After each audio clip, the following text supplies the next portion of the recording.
Welcome to this meeting of the Wingecarribee Local Planning Panel. Today, 26th of February 2026.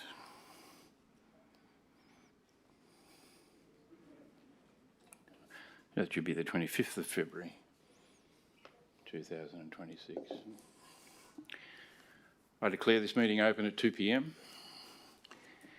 Wingecarribee Shire Council acknowledges the Gundungurra and Tharawal people as the traditional custodians of this land we now call the Wingecarribee Shire. I pay my respect to elders past and present. I would also like to extend that respect to all Aboriginal and Torres Strait Islanders present here today.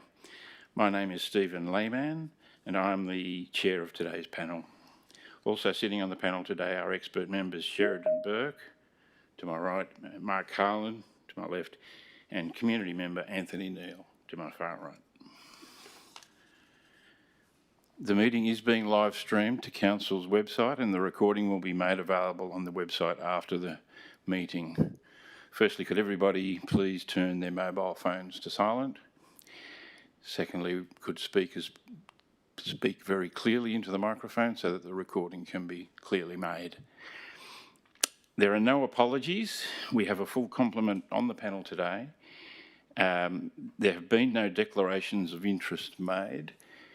Can you confirm, panel members, each of you, by hand sign, perhaps, that you have no conflict of interest? Good, thank you. So the procedure for the meeting, the Council website contains a copy of the operational guidelines for the panel meetings. I will summarise the most important points. The panel is charged with 2 development applications on the agenda today. There are 6 registered speakers. As per the local planning panel's direction, operational procedures, public members addressing the panel are given a 3-minute time limit. However, this is at the discretion of the panel.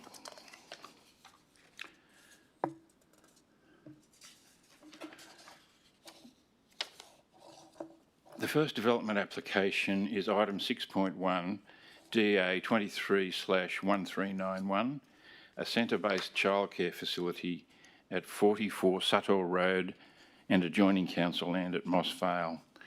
Speaking for the proposal, I have Derek Miller, Director of Hampton Highlands Proprietary Limited, and Scott Lee in my list. I think there's just the one of you, is it? Scott's still in a land environment court matter. Right. You're Derek Miller then. Would you care to come forward, please, Derek, and take a seat? And when you speak, first of all, well, we understand you're a Director of Hampton Highlands. You just explain your interest in the application. Now, just there's a button in front of you there, which Lisa will assist you with. Thank you. Good afternoon, panel. My name is Derek Miller. I'm here today in the capacity of trustee of the Southern Highlands Childcare Fund and fund manager of the same fund. The legal entity is a managed investment scheme, is regulated by ASIC, and Hampton is a company that develops social infrastructure across regional New South Wales, which is a nice way of saying we build medical centres and childcare centres. We currently have about 9 childcare centre projects on, anywhere from as far north as Narrabri, as far south as Wagga. The one in Moss Vale is a little bit more unique in that I'm also a resident of Wingecarribee. In fact, live just up the hill from the site that you visited this morning. This application has had its challenges. It would be way too convenient and grossly unfair for me to point the finger solely at council. There's certainly been elements which have been clumsy, but there's also been third parties that either haven't done their job properly or been a change in circumstances as well. The site itself had some additional planning challenges that we didn't anticipate up front. Nothing too challenging, but unexpected. The way that the matters have been managed in some instances have led to what's been quite an extended time frame. And in fact, I think we're 2 days shy of 1,000 days, which is considerable. Have you all received the correspondence I submitted earlier in the week? Right, so, some of the highlights of the project itself is that it's an 84-place childcare centre. We have it pre-leased to a national operator of childcare services. That agreement for lease structure has expired twice in that time frame, but they remain committed and in fact have just commenced demolition to make way for a childcare centre in Barrel Street. So this will be their second centre. The experience throughout the DA, we've tried to remain pragmatic. We've tried to deliver to council their requests. It's been made difficult at times. The initial planner was an external party that hadn't assessed childcare before, who wouldn't engage in conversation on the phone, who asserted certain things that were erroneous. And it wasn't until that organisation was terminated from council and it was brought in-house, which was almost a year after submission, that we actually had some constructive conversations. At that time, it was referred to the gas pipeline company, APA Group. Unfortunately, APA Group, who have received the application twice and made administrative errors on both occasions, had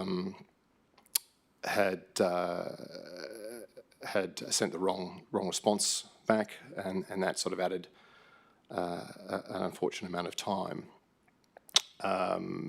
My understanding is that it was referred to the panel because of some civil works along the eastern boundary, which came about due to a conversation we had with the council planner and a couple of the council engineers.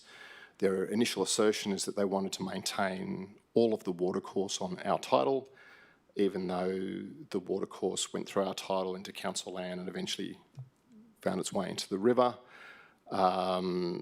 Once they understood it was actually changing the direction of a Category 3 watercourse, they became a little less insistent, and I suggested that the water doesn't know which title it's on. Why don't we treat it as a single course? We'll pay for the civil works. It's not significant, and everyone was happy. What I didn't understand at the time is that it was to be referred to an external planner, as well as the planning panel as well, which I think has been the trigger rather than council making its own determination.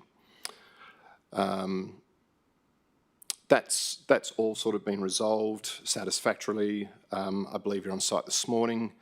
I did receive a phone call about the northern wall, which I provide an answer to. Has that answer found its way back to you? Yep.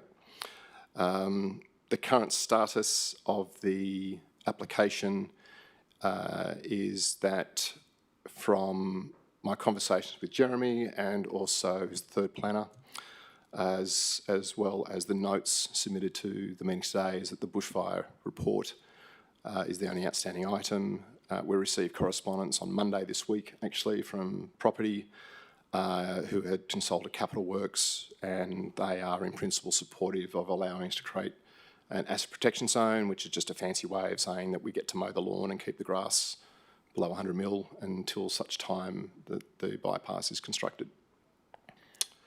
Okay, I think is there anything else you want to say, or do you want to quickly wind up? I think we've got. I think that's sort of the main. Adequately describes any questions where we've come from and where we're at. Yeah. I'm not sure if the panel have any questions. Panel, do you have any questions or comments for this speaker? We've considered it. Yes. Certainly, the bushfire matter is outstanding, and we've given some consideration to that. And I think we'll save that we'll give our reasons for our determination in the published minutes, which will come out before the end of the week.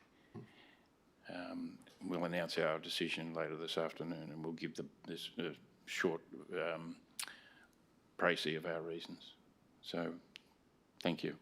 If I could just make one final comment. In the letter I submitted earlier in the week, what my request was a deferment until the bushfire report was completed.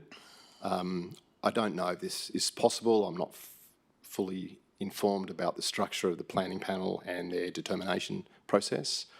But I would also ask the panel to consider a positive determination with a condition attached that the bushfire report be satisfactorily addressed in due course as a condition of consent. That would make way for a positive news story, which I think the council would enjoy, as well as provide a window forward for a community asset. Part of the problem is that we have over 990 days of standing. We're all aware. This application. We're under a degree of ministerial pressure to I understand that as well. DAs and to meet averages that the department determines. So which is why I think it's fair to say we're broadly supportive, but we need to have all of the matters resolved, and we will give you our determination. Coming from that place later today. Is it possible to condition a bushfire report? We'll tell you what we think later today. Okay. All right. Thank you very much. Thank you, panel. Thanks. Bye.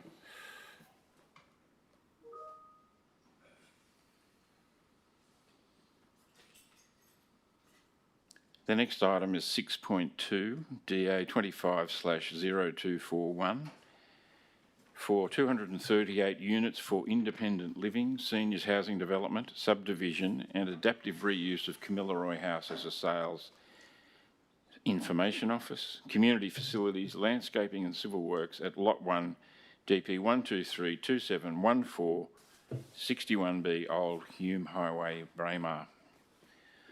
I have 4 speakers listed speaking for the proposal. First on my list is Ken Franklin, Stockland. Thank you. So, you're Am I on? Yes, can you please introduce yourself and tell us what your Thank you. interest is? Yes, sure. Good afternoon, Chair and panel, and thanks for the opportunity to speak to you this afternoon. My name is Ken Franklin. I'm from Stockland, and I'm responsible for the project at Braemar. We've been working with Council on this DA for 17 months now, and it's our view that it is capable of approval. On Friday, we received Council's assessment report, and I note that there's a number of new issues that have been raised which haven't been raised previously over that 17 months. We provided a response on Monday, and I trust the panel's had an opportunity to review that.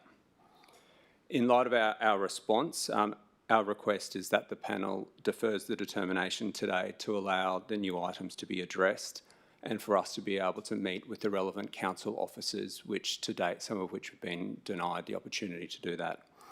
We've got the project consultant team available online today to answer any questions that you may have in terms of the application. However, before we do that, there's 3 points that I'd like to briefly raise with you.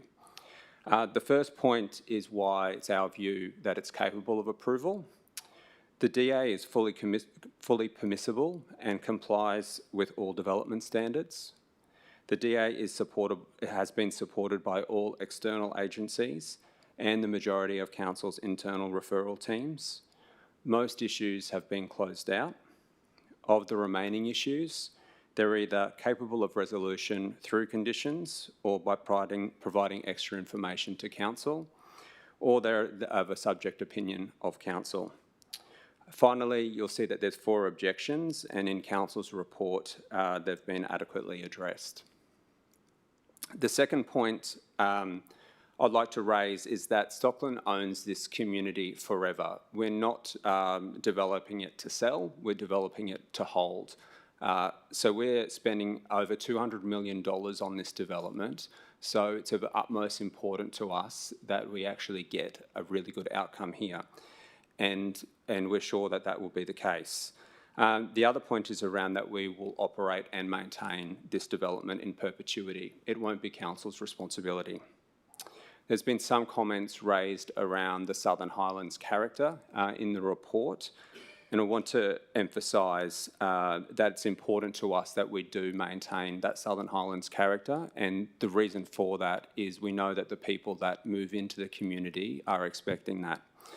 The ways that we're doing that, and I understand you've done a site visit, is on the front of the site, which is fronting the old Hume Highway. We're having a $20 million investment in community facilities there, which includes the restoration and preservation of Kamilaroi House, the protection of Aboriginal heritage, which is at the front of the site, retention of the extensive gardens and the mature trees, and rehabilitation of the riparian watercourse, which Stockland will also manage and maintain.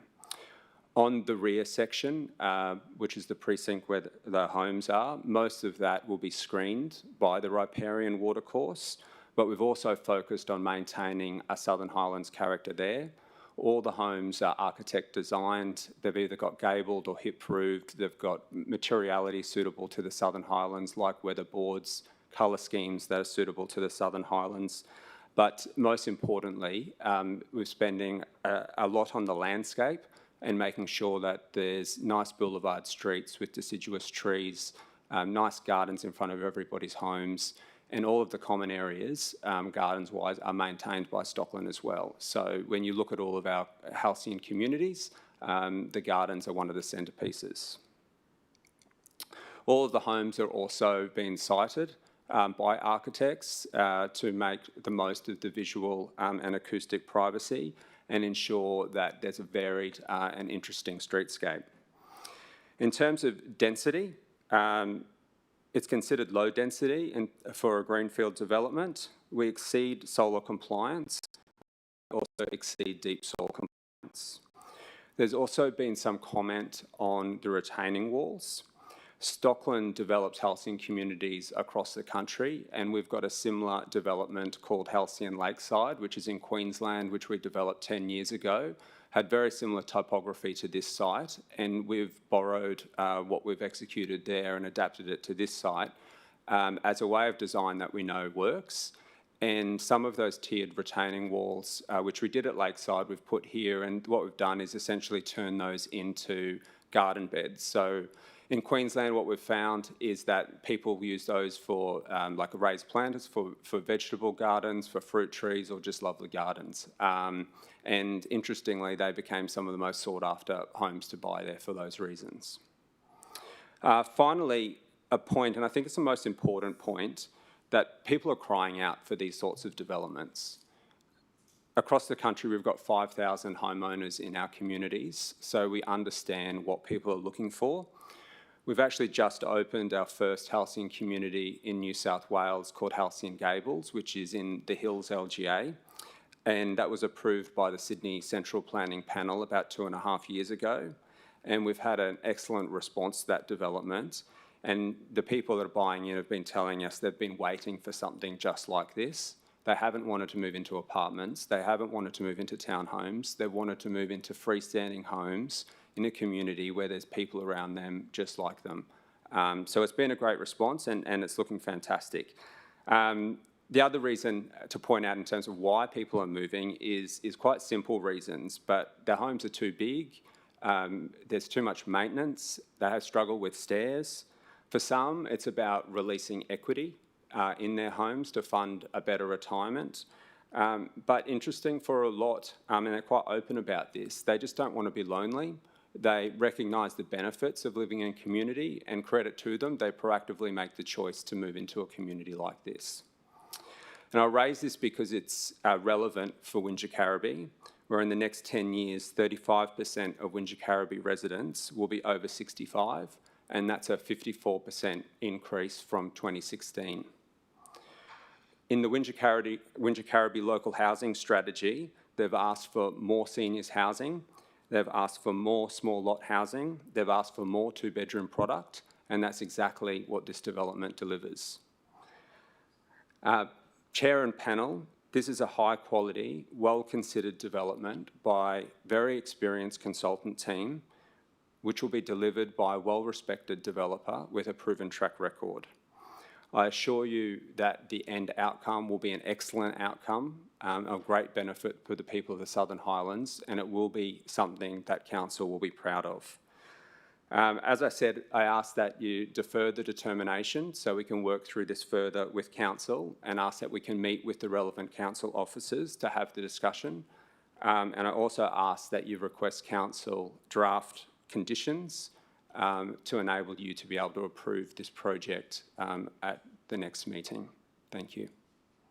Thank you very much. Panel, are there any questions or comments for this speaker? Yes, Mark Carlin? Thank you, Chair. I don't know if it's to you or to... That's all right, I'll consultant. steer in the Thank right direction. I was trying to resolve how the individual dwellings work, excuse me, in terms of the retaining walls. And both the variation in the types of dwelling and the variations in the lots. And to me, initially, it seemed very constrained at the rear. Then you made that further submission the other night, and I was quite pleased to see those photos, and that photo was quite attractive. What height retaining walls do you have in that photo you showed us in the other development?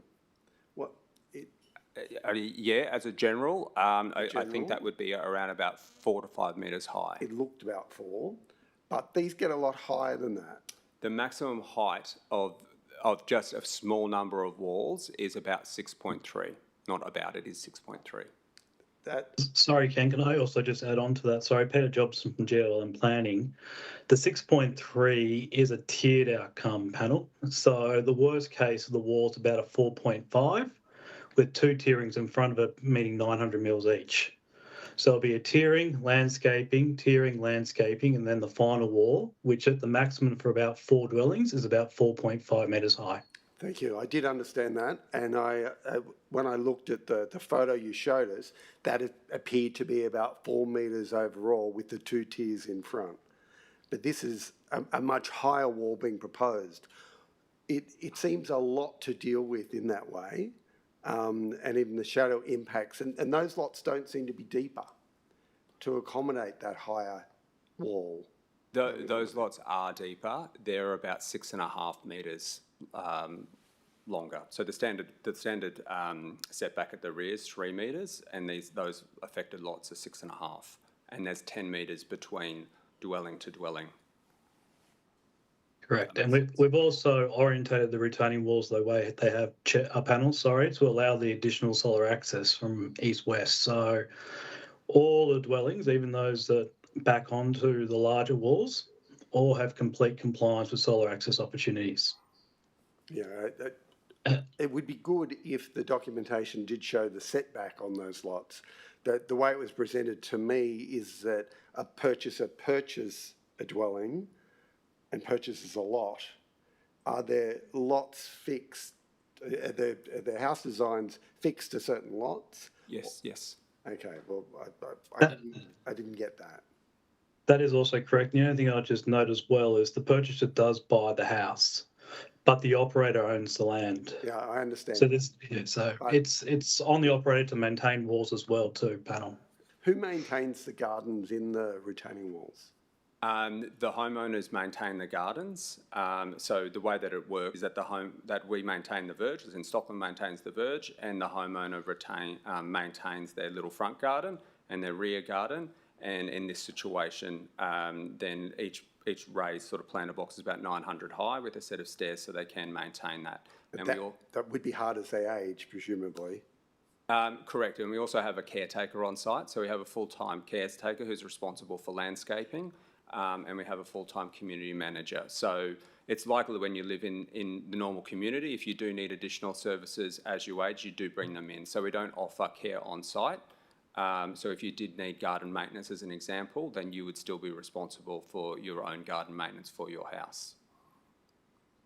Okay, including that which was raised. Including that which is raised, but if you walk up the stairs, for example, we've designed it where, each tier is about 900, so it's easily accessible if you're doing the work, but if you've got mobility issues or something like that, then you're going to need to have someone in to do that. Yes, but that's the same as what everybody else, whether they've got the tiered wall or not, would be doing. Can I just clarify that the house designs that accompany the application are indicative? They're things that can be chosen or not by the future purchaser, so that we're not indeed No, all the approving detailed designs, or we are? Peter, you might be best to answer this question. I'll just start by saying we've provided a full set of DA plans, like Yes. an integrated development, and each home is cited, and each home has the facade, the relevant setbacks, etc. They will not change. But Peter, do you want to just talk to Just, how that operates. how that operates? There's a number of options of the dwellings that are presented in the DA package. Like Ken correctly said, they are complete DA drawings of the dwellings. The customer can choose the dwelling, but that dwelling sits within the boundaries in the design that is approved. They can have the A, B, C option, but in terms of the planning outcomes and constraints, they're all cited and considered under the DA up front. So the fine tuning, that will obviously be subject to the Section 68 when those are lodged with council. But in terms of the product, what you're considering today, you're considering the house design and the sitting of the house on each dwelling site. So to clarify, that's the building envelope, the siting, as you say, setbacks from the boundaries. Yeah, there's slight internal differences between the houses, if you know what I mean. So if you're Yes. going for an A or a B, there's a slight difference. So you could have an A or B that sits on your dwelling site, but that sits within the building envelope per se, like you said. And those variations are all matters that wouldn't require development or wouldn't require consent. No, and They're matters that come in like a detailed design with the Section 68 in this instance. Yeah. and I can give you. We've done this. Well, sorry, Ken. Yeah. So I just say, Chair, I can give you an example in terms of what we've done in the Hills, and it's the same documentation that we've presented today. So it's the same as an integrated development, like a townhouse development or something like that. Through the design process, we made some minor changes to the internal layout of the homes as you go through interiors and whatnot. But in terms of what you're approving today, the facades you're approving today, it's what will be delivered, and it's the exact same thing that we've done in the Hills. And we've done this in multiple places. Chair, this is just not Stockland. It's pretty consistent industry-wide. There is 4 or 5, 6 or 7 different types, which the customer gets to choose once it's been sited on the site. But in terms of what you're seeing from the road or from the wider community, you are approving that today in terms of the built form, in terms of height and facade. Thank you. Anything more? Nothing more. Thank you, Mr. Franklin. You take your seat again, and I'll call Peter Jobson. Is Peter Jobson? Sorry, that's... Sorry. Oh. Peter. Sorry, I'm Peter Jobson from GLN Planning. We decided that given that the extent and we're looking for the panel to... Any questions? To here to answer questions. Any questions for Mr. Jobson from the panel? No, I think you've answered any questions we had. Thank you very much. I also have Bronwyn Callahan from Ecological Australia. She doesn't appear to be in the room, not speaking. Sorry, I should have clarified. So we've got Peter Jobson on the line, who's the planner, and Cameron Vella, who is our civil engineer, and Bronwyn Callaghan, who is the ecologist. And we invited those today in case you had any specific question on any of those matters. Okay.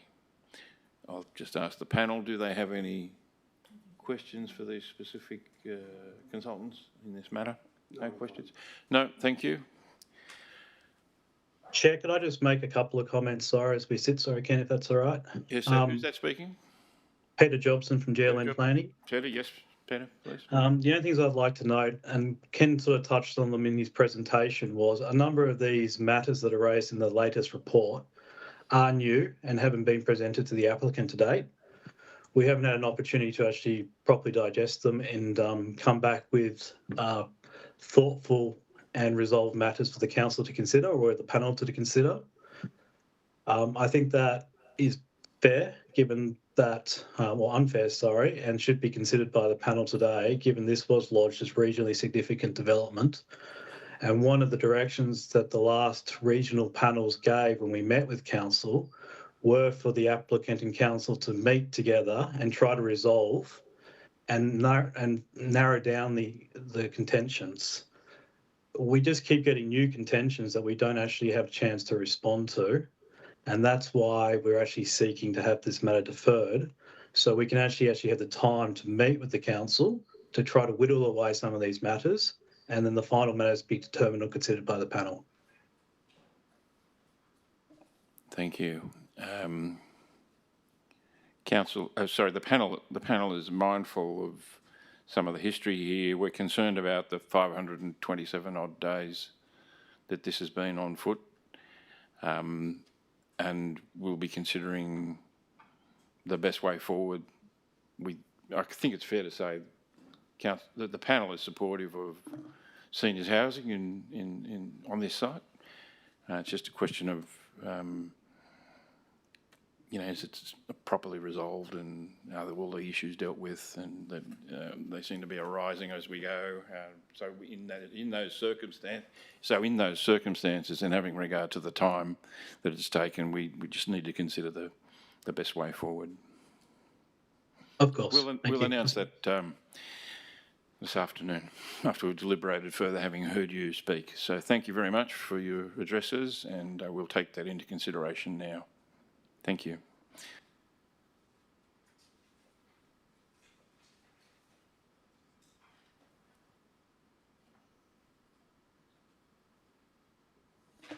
That concludes the public part of the meeting. It's now 2:30 p.m. We will now adjourn to deliberate on the items and return to announce our decisions in this chamber today. I don't know exactly what time, but the minutes of the meeting will be placed on the council website within 2 business days. Thank you, everyone.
This is the announcement of decisions of the local planning panel held in council chambers at Wingecarribee Shire Council Civic Centre on Wednesday, 25th of February 2026.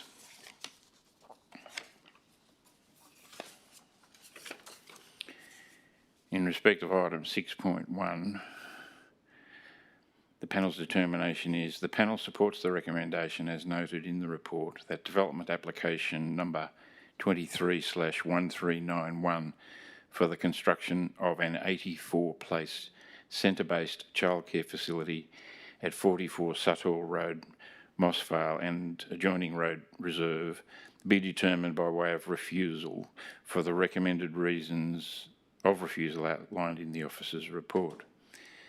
The panel's reasons are that the panel is mindful that this application is over 990 days old since lodgement. In these circumstances, the panel considers that a determination needs to be made now. The panel considers that bushfire assessment is a threshold matter and subject to satisfactory resolution of this proposal, the proposal may be capable of approval. Further reasons for refusal are outlined in detail in the minutes to be published on the Council's website.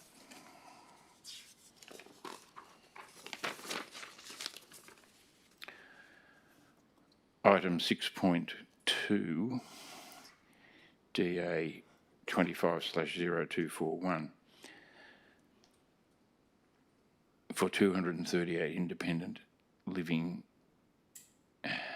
seniors housing development subdivision, adaptive reuse of Kamilaroi House, etc. The panel's determination is that the panel supports the officer's recommendation that the development application 25/0241, which seeks consent for the demolition of existing structures, construction and operation of a seniors housing development comprising 238 independent living units, Torrens title subdivision to facilitate road construction, adaptive reuse of Kamilaroi House comprising a sales and information centre, office, and new community facilities, associated landscape and civil works, including site grading, road construction, drainage and services at Old Hume Highway, Braemar, Lot 1 DP 1232714, be determined by refusal subject to the recommended reasons detailed in the officer's report as modified. The panel's reasons are that the panel is mindful that this application is over 526 days old since lodgement. In these circumstances, the panel considers that a determination needs to be made now. Further detailed reasons for the panel's decision will be set out in full in the minutes to be published on the Council's website. Those are the public matters considered at the meeting. I would like to thank my fellow panel members and Council staff for their assistance today. I declare the meeting closed at 3:26 p.m.